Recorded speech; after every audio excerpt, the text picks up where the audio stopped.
Shalom Aleichem. Shalom Aleichem. Shalom Aleichem. Topic for today is prove me now.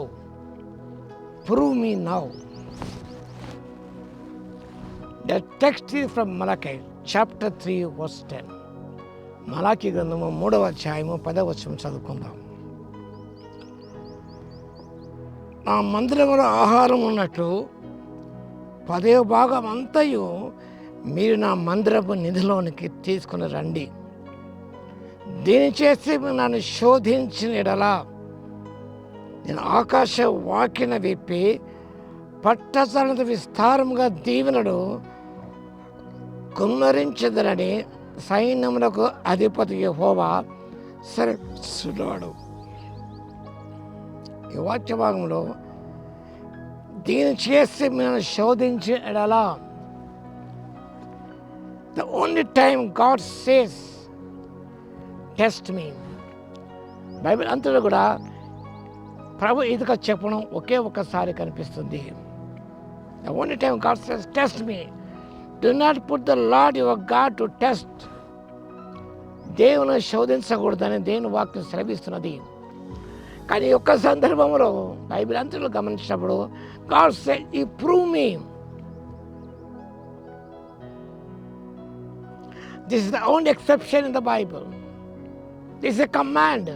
ఇది ఒక ఆజ్ఞ. ఇది ఒక ఆజ్ఞగా మనం తీసుకోవాలి. Not only a command, it is a promise. ఒక వాగ్దానము. And it is a test of obedience and trust.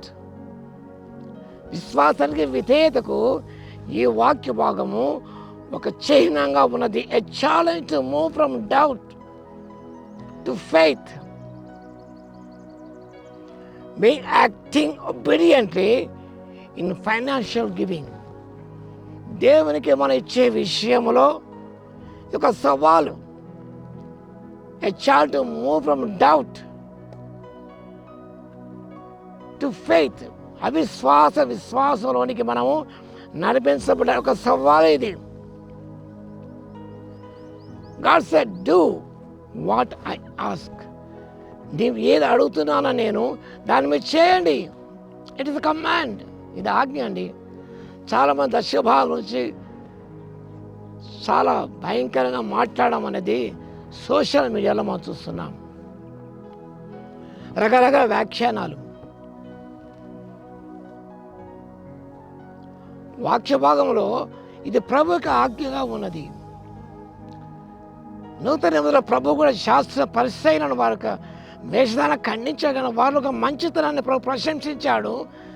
మీరు సోపులను జీలకర్రలను 10 వంతు చెల్లిస్తున్న వాటిని మానక మీరు చేయవలనని ప్రభు చెప్పిన విషయాన్ని జ్ఞాపకం చేసుకుంటూ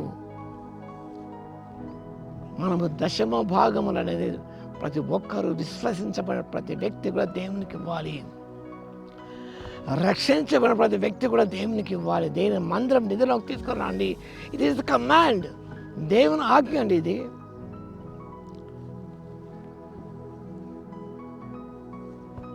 అనేక ఆజ్ఞలో ఇదిగో ఆజ్ఞ. ఈ బ్రింగ్ యువర్ టైత్. దేవుని ఆజ్ఞ ఇది. And the challenge, it's the promise and the test of obedient trust. If you want to be blessed by God, then you obey God. దేవుని చేత దీవించబడాలని ప్రతి ఆజ్ఞకు బైబిల్లో ఆజ్ఞలు ఉన్నాయి కదండి. దేవుని ప్రేమించడం ఆజ్ఞలు గైకుంటాయే. ఇది ఒక ఆజ్ఞ. ఇది దీన్ని పాటించకూడదని చెప్పేవారు మరో విధంగా వ్యాఖ్యానించేవారు మనకు కనిపిస్తున్నారు. కానీ ఇది commandment to be observed, to be followed. Want to be cursed by God? It disobey Him. The ability of God is beyond our prayers. మన శక్తికి మించిన దేవుని యొక్క శక్తి, ఎబిలిటీ, సామర్థ్యం, and beyond your largest prayers అన్నాడు. ఆకాశం వాక్యను విప్పి అండ్ ఓపెన్ ది NIVలో న్యూ ఇంటర్నేషనల్ వర్షన్లో, I open the floodgates of heaven. వరదలు వచ్చినప్పుడు ఆ గేట్ తెచ్చేసారు. ఆ మధ్యలో తుంగభద్ర కృష్ణాదులు పొంగి ప్రవహించినప్పుడు శ్రీశైలం గేట్స్ అనేది అర్ధరాత్రి వేళ ఎంతో ధైర్య సాహసాలతో ఆ ఇంజనీర్స్ వెళ్ళి ఆ గేట్స్ ఎత్తేసారు. వరద వెల్లువ బయటకు వచ్చేసింది. గేట్స్ ఎత్తేసినప్పుడు ప్రవాహం అంటే ఆ ప్రవాహంలో దేవుని యొక్క ఆశీర్వాదాలు మనకు సంభవిస్తాయి. When you obey what ever God asks you to do. దేవుడు ఏదో చేయమన్నాడో దాన్ని చేయండి. దేవుని ఆశీర్వాదాలు పొందుకోండి. ఆ విధంగా చేయడానికి పరిశుద్ధాత్మ దేవుడు శక్తిని దయచేయును గాక. ఆమేన్. స్తుతికి పాత్ర మహోన్నతుడ మీకు వందనాలు స్తోత్రాలు చెల్లిస్తున్నాం మా తండ్రి. మీరు అడిగిన వాటిని చేయుటకునైనా, మీరు ఆజ్ఞాపించిన వాటి అన్నిటినీ చేయుటకునైనా ఆత్మశక్తి దయచి తద్వారా ఆత్మీయ ఆశీర్వాదాలు పొందుకోవడానికి మీ శక్తి ఇవ్వగలందుకు మీ స్తుతి స్తోత్రాలు చెల్లిస్తూ ఘనత మీకు చెల్లిస్తూ వాక్యం వెంట ప్రతి బిడ్డను దర్శించి దీవించమని యేసయ్య నామములో అడుగుతున్నాము తండ్రి.